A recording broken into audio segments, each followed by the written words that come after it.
Gone are those days when worship was a sacred communion between the soul and the divine, a time when the air was thick with reverence and the hymns were a heartfelt cry to the heavens. The church used to be a sanctuary, a place where the world's noise faded away, leaving only the profound silence in which you could hear God's whisper.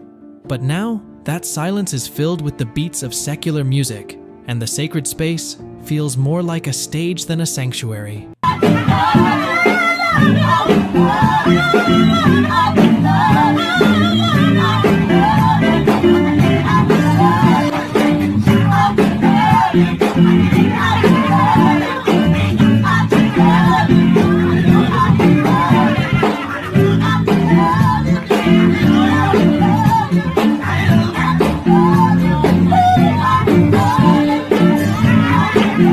What we have done is we have elevated music to, it seems to be a place above the teaching of the scriptures. When we're in our worship service, you see that they really don't sing with great zeal. They've been raised in a Christianity where it has a music director, a music band, a worship team that does almost everything. Combined with that and the culture of entertainment, they've been taught to come into church and watch other people do their worship for them. How did we get to this point where the choir starts to look and sound like they're auditioning for a talent show? You remember when the choir used to wear simple robes, their voices blending in perfect harmony to create an atmosphere of pure worship. They sang hymns and spiritual songs that had been passed down through generations, songs that spoke of God's love, grace, and majesty. But now, they're dressed in flashy outfits, swaying and dancing to beats that you'd usually hear in a club. The focus seems to have shifted from leading the congregation in worship to putting on a performance that gets applause. Merry Christmas, you filthy animal.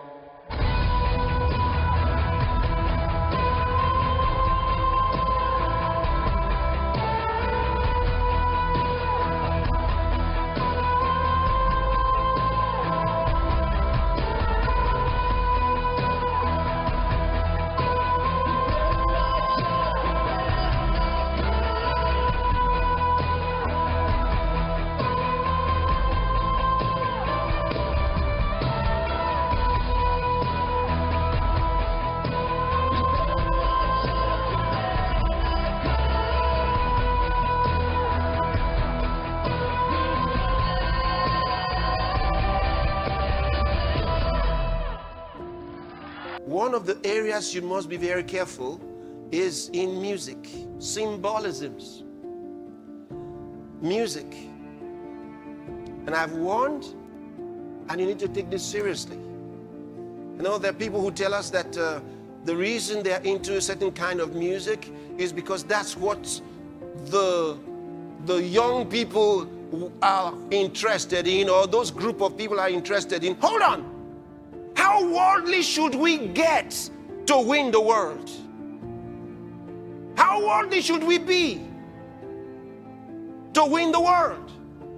How far should we go to get their attention? We have to be like them to do so.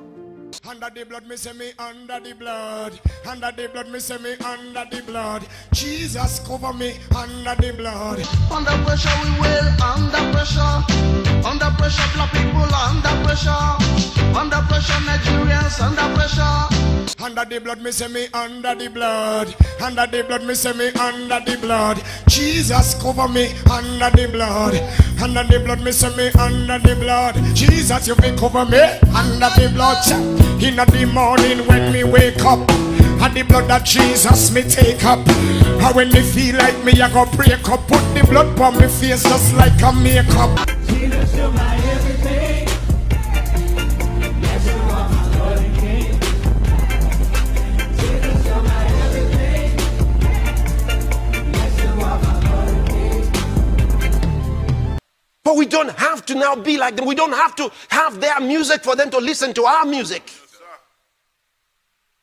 We don't have to dance like them for them to think like we're dancing for God. The reason I'm telling you this is about symbolisms. There are dances that people have and they're doing them in churches, but these dances are demonic. They're inspired by demons. Because he loves me, says the Lord. Whoa, no, I'd be great. If you have life, you better praise him every day.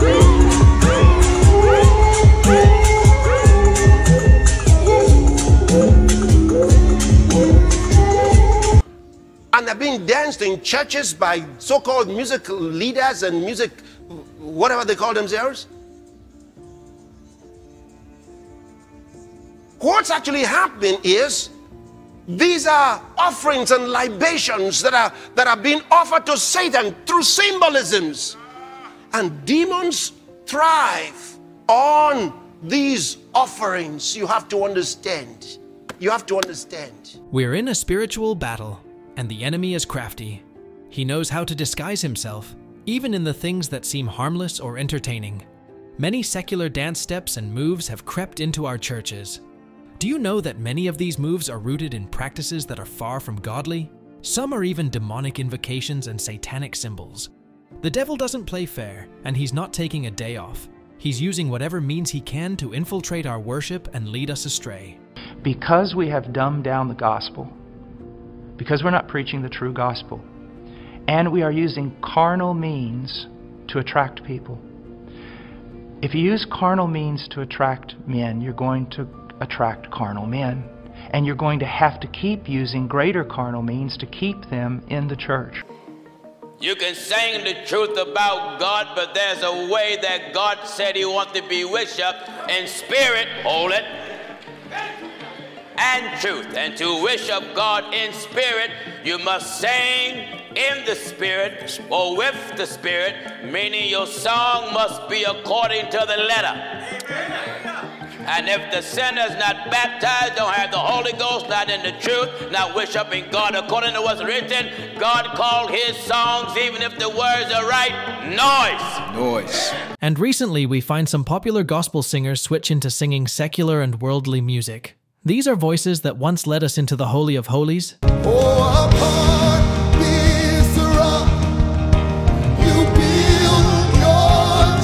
But now they're leading us into questionable territory.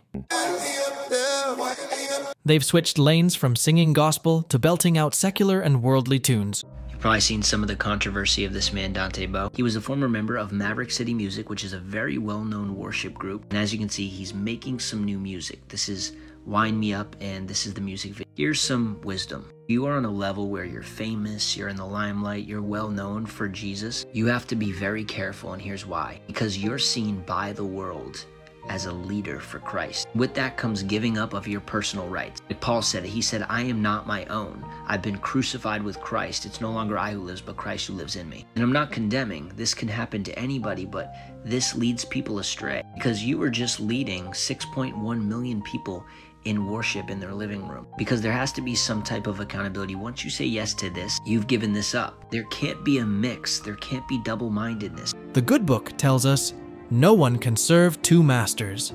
Matthew 6:24. You can't sing for the Lord on Sunday and then belt out tunes that don't honor him during the week. It's like trying to mix oil and water. It just won't work. Paul tells us in 1 Corinthians 10:31, whatever you do, do it all for the glory of God. That's right, all. Not just the songs that get you a Dove Award, but every note, every lyric, every strum of the guitar should be to glorify the King of Kings. Some say, well, I'm reaching a broader audience this way, but let me ask you, what does it profit a man to gain the whole world and lose his soul? If the salt loses its saltiness, how can it be made salty again? Matthew 5:13. We are called to be salt and light, not sugar and fog. We've got to get back to the heart of worship, where it's all about Jesus, not us. We've got to remember the words of John. God is spirit, and his worshippers must worship in the spirit and in truth. No compromises, no shortcuts, just pure, heartfelt worship that lifts high the name of Jesus.